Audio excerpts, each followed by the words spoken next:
नमः परमहंसास्वादित चरणकमल चिन्मकरन्दाय भक्तजनमानसनिवासाय श्रीरामचन्द्राय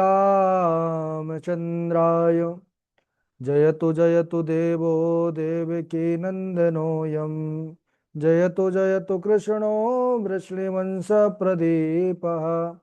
जयतु जयतु मेघश्यामलः कोमलाङ्गम् जयतु जयतु पृथिवीभारनाशो मुकुन्दः श्रीराम राम रघुनन्दन राम राम श्रीराम राम भरताग्रज राम राम श्रीराम राम रणकरकस राम राम श्रीराम राम शरणं भव राम राम माता रामो मत्पिता रामचन्द्रः स्वामी रामो मत्सखा रामचन्द्रः सर्वस्वं मे रामचन्द्रो दयालुर्नान्यं जाने नैव जाने न जाने अञ्जनानन्दनं वीरं जानकी शोकनाशनं कपीशमक्षहन्तारं वन्दे लङ्काभयङ्करम् भक्ति भक्त भगवंत गुरु चतुर्नाम वपु एक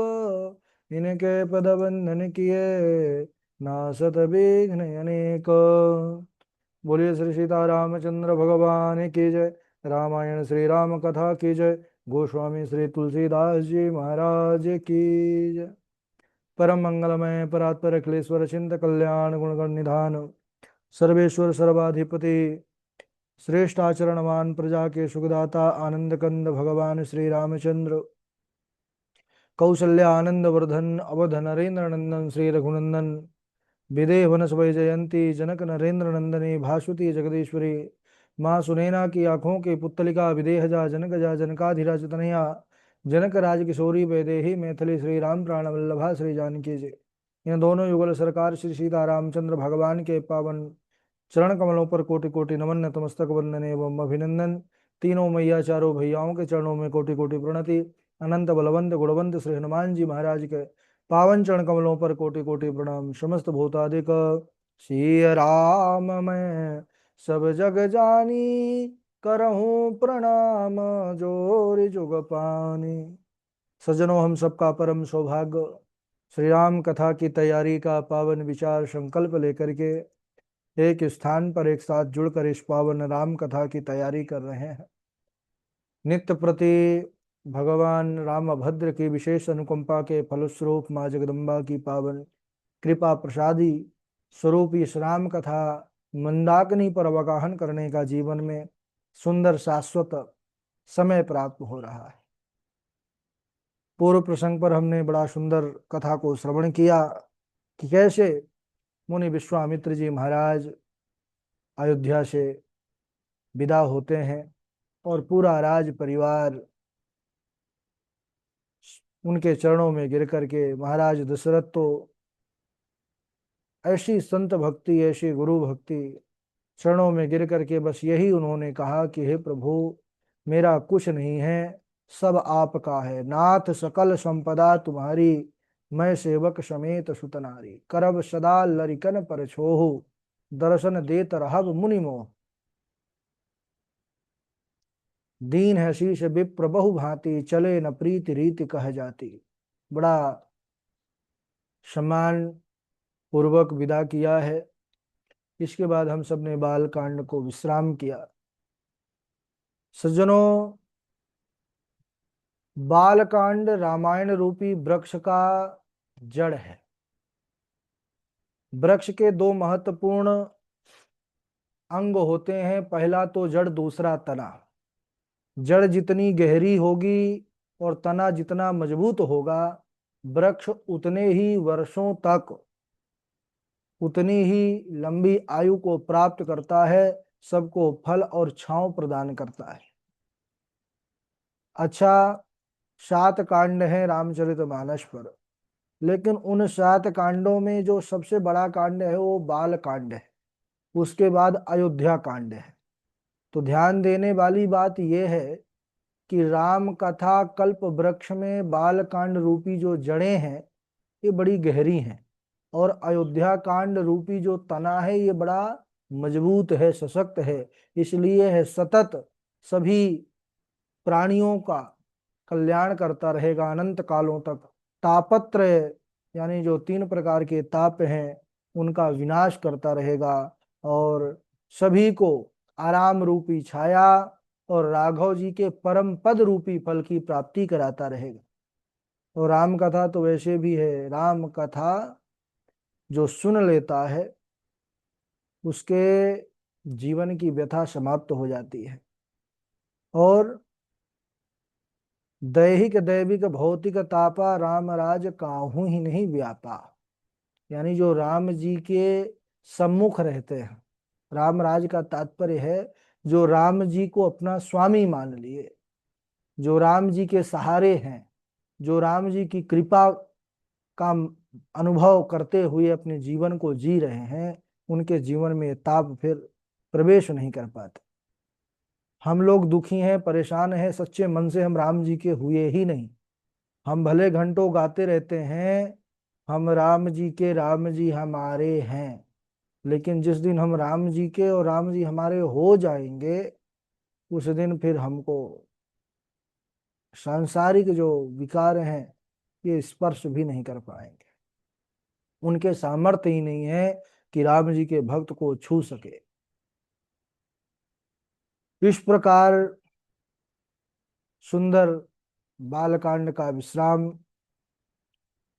और इसके बाद हमारे प्रभु का बड़ा सुंदर स्वरूप की महिमा गाई गई। कैसे हमारे नाथ बोले, नीलाम्बुज श्यामल कोमलांगम सीता समारो हितवाम भागम पाणौ महासायक चारु चापम नमामि रामम रघुवंशनाथम। कैसे हैं हमारे रघुनंदन राम, दर्शन कीजिए। नीलाम्बुज श्यामल कोमलांग, नील कमल के तरह उनके सुंदर श्यामल कोमल अंग हैं। सीता जी जिनके वाम भाग पर विराजित हैं, दोनों हाथों में जिनके बड़े प्रभावशाली धनुष और बाण हैं, जो विभूषित हो रहे हैं, उन रघुवंश नाथ श्री राम जी को हम नमस्कार करते हैं, प्रणाम करते हैं। देखिए, इस श्लोक के चारों चरणों में हमको पूरे रामचरित्र का दर्शन हो रहा है। 4 चरण होते हैं श्लोक में, इसमें भी 4 चरण हैं।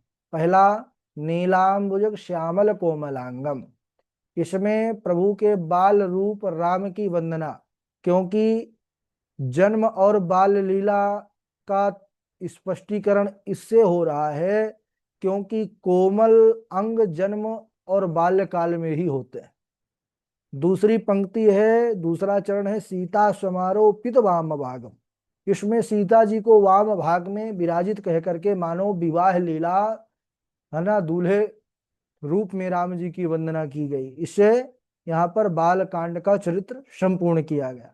फिर तीसरा जो चरण है पाणव महाशायक चारुशापम, इसमें राम जी के वीर रस की वंदना की गई है, यानी वनवासी रूप, क्योंकि वनवास में ही तो राम जी ने दुष्टों का संहार किया, इसमें ही रणलीला किया। तो इसमें अयोध्या कांड से लेकर के लंका कांड का पूरा चरित्र आ गया।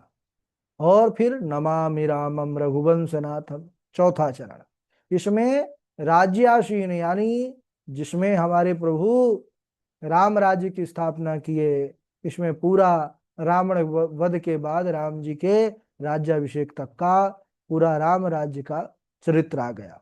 इस प्रकार यह पूरा उत्तरकांड को सूचित करता है। बालकांड में मंगलाचरण के 7 श्लोक बाबा जी ने गाए। क्रमशः 7 कांडों को मानो 7 श्लोकों में प्रतिपादित कर दिया। इस अयोध्या कांड में 3 श्लोकों के द्वारा मंगलाचरण किया गया। इसका कारण क्या है कि अवध से श्री सीताराम लक्ष्मण 3 ही वन गए, इसलिए 3 ही श्लोकों से मंगलाचरण बाबा तुलसीदास जी ने किया।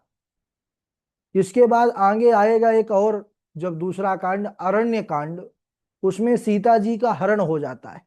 पंचवटी से वह दुष्ट दानव रावण जो है साधु का वेश धारण करके माँ जानकी का हरण करता है। तो इसलिए अरण्य कांड पर केवल दो बचते हैं, केवल राम और लक्ष्मण जी। इसलिए वहां पर दो मूर्ति रहे। इसलिए उन्होंने, बाबा जी ने अरण्य और किष्किंधा कांड में दो दो श्लोकों में ही मंगलाचरण किया। इसके आगे सुंदर कांड में सीता जी का पता लग जाता है, क्योंकि हनुमान जी जाते हैं सागर को लांग करके 100 योजन। तो फिर 3 श्लोकों में मंगलाचरण वहां पर किया गया। तो इस क्रम से अगर दर्शन किया जाए तो हमारे पूज्यपाद गोस्वामी श्री तुलसीदास जी महाराज की गुही उपासना उनके गूढ़ रहस्य को प्रदर्शित करता है। बड़ा अद्भुत बाबा जी हमारे साक्षात वाल्मीकि ही तुलसी रूप में आए हैं, भगवान ही है। क्योंकि भगवान का चरित्र भगवान ही गा सकते हैं, है ना। इंसान के जो है सामर्थ्य नहीं है। श्री गुरु चरण सरोज रज निज मन मुकुर सुधार वरनौ रघुवर बिमल जस जो दायकु फल चारु। सज्जनों, यहाँ पर बाबा श्री तुलसीदास जी गुरु जी के चरण कमल की जो रज है उस रज की महिमा को गाए हैं। देखिए, हमारे मन के अंदर का जो मैल है, ये बाहरी प्रोडक्ट के, जो हमारा शरीर का बाहरी हिस्सा है, वो तो बाहरी प्रोडक्ट जो शैम्पू है, फेस वॉश है, साबुन है, दुनिया के उपकरण हैं, उनसे तो साफ हो सकता है। लेकिन अंदर का जो हमारा आभ्यंतर स्थान है, मन हो गया, हृदय हो गया, चित्त हो गया, बुद्धि हो गई, ये मन का जो मैल है ये कैसे जाएगा? तो मन का मैल तो गुरु चरणों के रज से ही दूर हो सकता है।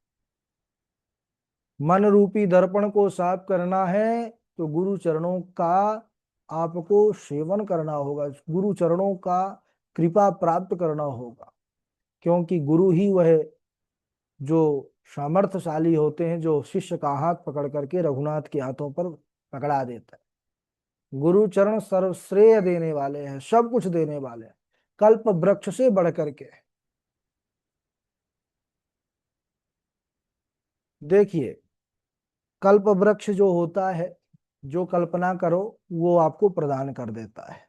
लेकिन जो गुरु चरणों का प्रताप है, ये कहते हैं करोड़ों करोड़ों कल्प वृक्षों से बढ़ करके इसकी महिमा गाई है।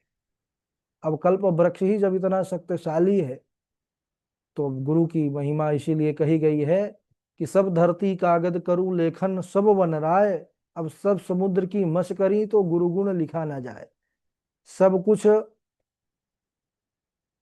संसार का, ब्रह्मांड का शक्तियों को जुटाने के बाद गुरु महिमा को कोई लिख नहीं सकता। एक स्थान पर एक कल्प वृक्ष लगा हुआ था, ध्यान से सुनिएगा। तो एक थका मादा मनुष्य उसके नीचे गया और सोचने लगा कि यहाँ एक अच्छा सरोवर होता तो मैं जल पी लेता, क्योंकि वो थका था, धूप से आया था, तो अच्छा प्यास लगी थी, छाव में कल्प वृक्ष के बैठ गया। अच्छा, वो अनजान था कि मैं जिस वृक्ष के नीचे बैठा हूं वो कल्प वृक्ष है, जो कल्पना करूंगा वो मिलेगा। इतने में जैसे उसने सोचा कि अच्छा सरोवर होता, ठंडा ठंडा जल पीता, इतने में वहां सरोवर दिखाई देने लगा, प्रकट हो गया। वह आश्चर्यचकित हो गया, जाकर के सरोवर में जल पिया, बढ़िया स्नान किया, पुनः वृक्ष के नीचे आकर के बैठ गया। अब उसको भूख लगी भाई, उसके मन में फिर से कल्पना उठी कि बढ़िया सुंदर एक 56 भोग से सजी हुई व्यंजन की थाली आ जाती तो मैं बढ़िया चकाचक भोजन करके तृप्ति का अनुभव करता। इतना सोचना और कल्पना करना हुआ नहीं कि 56 भोग लगी हुई सुंदर थाली उसके सामने उपस्थित हो गई, तरह तरह के पकवान, आहा, रबड़ी, रसगुल्ला, रसमलाई, तरह तरह के भोग देख करके बड़ा मगन हुआ। उसने बढ़िया चकाचक पाया। इसके बाद अब बढ़िया प्रसाद पाने के बाद तो लगता है थोड़ा आराम हो जाए, तो उसके मन में आया, कल्पना करने लगा कि बढ़िया एक गद्दा, तकिया, पलंग होता तो मैं यही वृक्ष के नीचे बढ़िया चकाचक आराम करता। इतना सोचा कि वहां सब उपस्थित हो गया। वो कल्प वृक्ष के नीचे ही बैठा था। बढ़िया पलंग आ गया, बढ़िया गद्दा तकिया।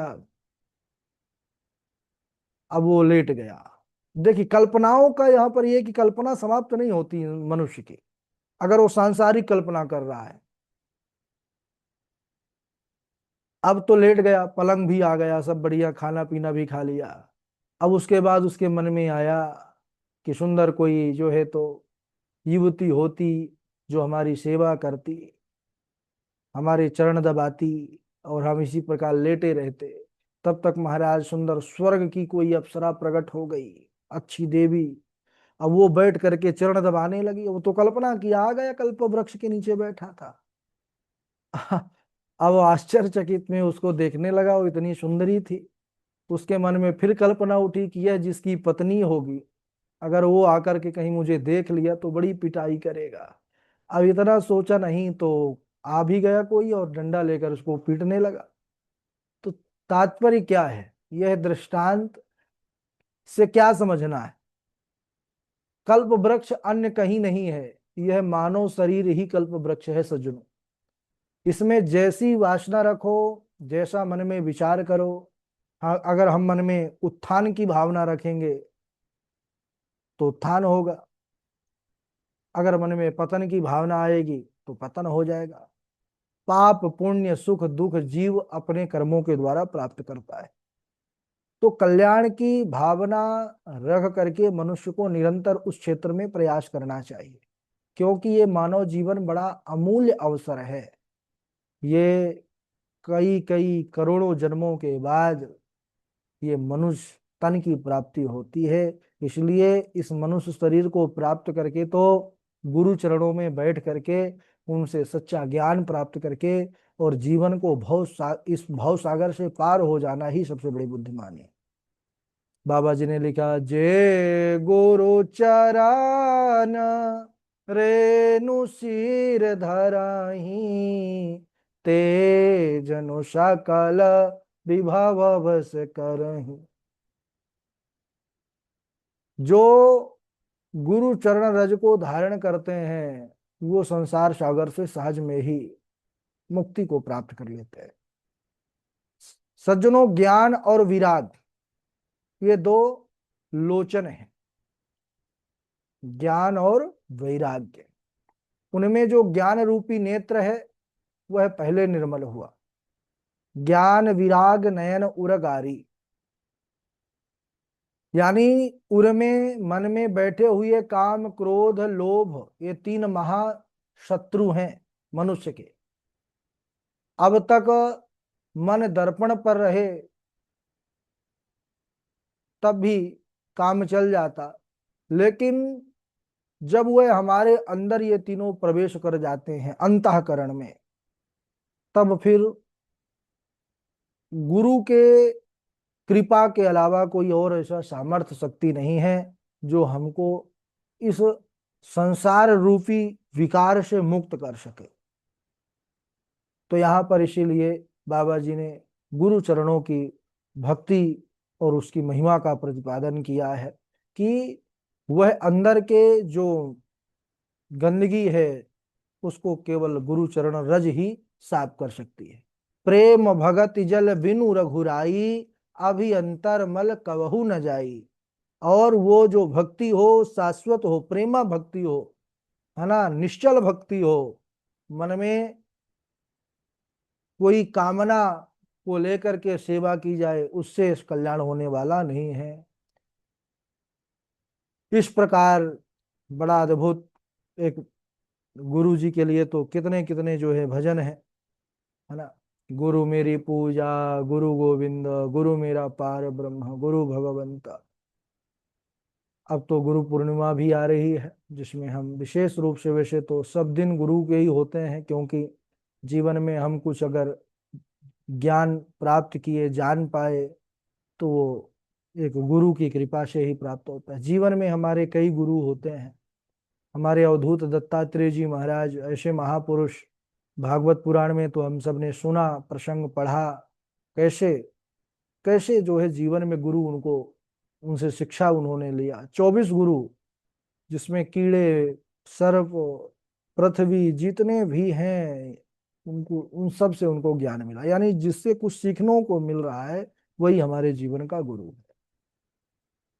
इधर चारों भैया ब्याह करके आए हैं अयोध्या में, नित्य उत्साह है, नित्य एक अलग ही आनंद हो रहा है। अच्छा, यहाँ पर सुंदर प्रारंभिक जो चौपाई है बड़ी मंगलदायक चौपाई है। कहते हैं कि जो मांगलिक चौपाइयों का प्रतिदिन गान करता है, पाठ करता है या श्रवण करता है, तो उसके घर में हमेशा हमेशा के लिए दरिद्रता समाप्त हो जाती है। ये जो चौपाई है ना, ये कोई चमत्कार वाला, ये कोई टोटका वाला नहीं है। ये नित्य पाठ करने से, अगर घर में श्रद्धा पूर्वक पाठ किया जाए, तो निश्चित रूप से घर में किसी भी प्रकार का कोई भी कमी, है ना, कोई भी परेशानी नहीं रहेगी। तो बड़ी सुंदर चौपाई है, क्योंकि आनंद, उत्साह और सुख का जो सागर है अयोध्या धाम में जो इस समय उमड़ा हुआ है, उसी समय के इस मंगल चौपाइयां हैं, जिसको हम गाते हैं, पाठ करते हैं, तो हमारे जीवन में, हमारे घर में भी मंगल होने लगता है। आइए इसका श्रवण करें, गान करें। जब तेरा ब्याह घर आए, नित नव मंगल मोद बधाए, भुवन चारि दश भूधर भारी, सुकृत मेघ बरसहि सुखवारी, सब विधि सब पुर लोग सुखारी, रामचंद्र मुख चंदो निहारी। बोलिए भक्त वत्सल भगवान की जय। चलिए, समय हो चुका है, क्योंकि आप लोगों से सुनना भी है, फिर प्रवचन आदि का भी है, इसलिए आइए बारी बारी से आप लोग चौपाई सुनाइएगा। उसके बाद सुंदर प्रसंग, अब तो भगवान वनवास जल्दी प्रसंग आने वाला है। ठीक है, तो सबसे पहले श्लोक चौपाइयाँ सुनाए इंदु पराशर जी हैं, उनके बाद नीरजा तिवारी जी हैं, तृष्णा जी हैं, उन्नति मिश्रा जी हैं, कृष्णा जी हैं, मोनिका झा जी हैं, डॉक्टर सोनी जी हैं, हर्षिता जी हैं, और कनक जी हैं, सची तिवारी जी हैं। चलिए, सबका नाम ले लिए हैं, प्रारंभ करिए। राधे राधे गुरु जी, प्रणाम। राधे राधे। भूपति भवन कोलाहल होई, जाई न बरने समो सुख सोई, कौसल्यादि राम महतारी, प्रेम विवश तन दशा बिसारी, एहि सुख ते सतकोटि गुना, पावहि मातु आनंद, भाई न सहित विहाई घर आए, रघुकुल चंद, विश्वामित्र चलन नित जाहि, राम सप्रेम विनय बस रहि, मांगत बिदाराउ अनुरागे, सुतन समेत ठाड़ भय आगे, नाथ सकल संपदा तुम्हारी, मैं सेवक समेत सुतनारी, करब सदा लरिकन पर छोहूं, दर्शन देत रहब मुनि मोह। राधे राधे गुरु जी। ठीक है, बहुत अच्छा। सुनाइए आगे। तृष्णा जी हैं, हाँ, नीरजा प्रणाम तिवारी जी। आपको। हाँ जी, सुनाइए नीरजा जी। सबको प्रणाम करते हुए। बनई न बरनत बनी बराता, होहि सगुन सुंदर शुभदाता, चारो चाशो बाम दिसि लेई, मनहु सकल मंगल कहि देई, दाहिन काग सुखेत सुहावा, नकुल दरसु सब काहू पावा, सानुकूल बह त्रिविध बयारी, सघट सबान आवनर भर बारी, लोवाली फिरी फिरी दरसु देखावा, सुरभिसन मुख शिशु ही पियावा, मृगमाला फेरी डाहिनी आई, मंगल गण जनु दीन दिखाई। क्षेम करी कह क्षेम विशेषी, श्यामा बाम सुतरु पर देखी। सन्मुख आयो दधियरु मीना, कर पुस्तक दोए विप्र प्रवीणा। बोलिए सियावर रामचंद्र भगवान की जय। जय श्री राम। राधे राधे गुरु जी। सुनाइए तृष्णा जी। भूपति भवन कोलाहल होई, जाइन बरणी समाउ सुख सोई। कौसल्यादि राम महतारी, प्रेम विबस तन दशा बिसारी। एहि सुखते सतकोटि गुण, पावहि मातु आनंद। भाई न सहित वियारी, घर आए रघुकुल चंद। राधे राधे गुरु जी। ठीक है, मोनिका झा जी आप सुनाइए। मोनिका झा जी हैं, और फिर डॉक्टर सोनी जी हैं। सुनाइए। जी गुरु जी। राधे राधे गुरु जी। राधे राधे। श्री गुरु चरण सरोज रज, निज मन मुकुर सुधारी।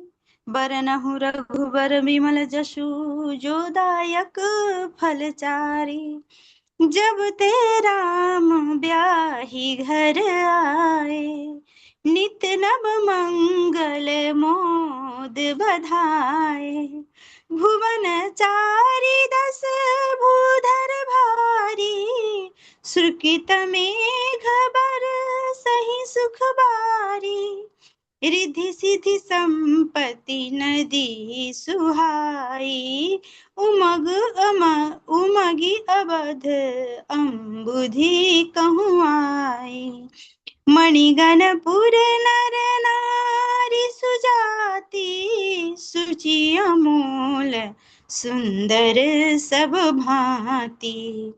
कही न जाय कछु नगर विभूति, नगर विभूति।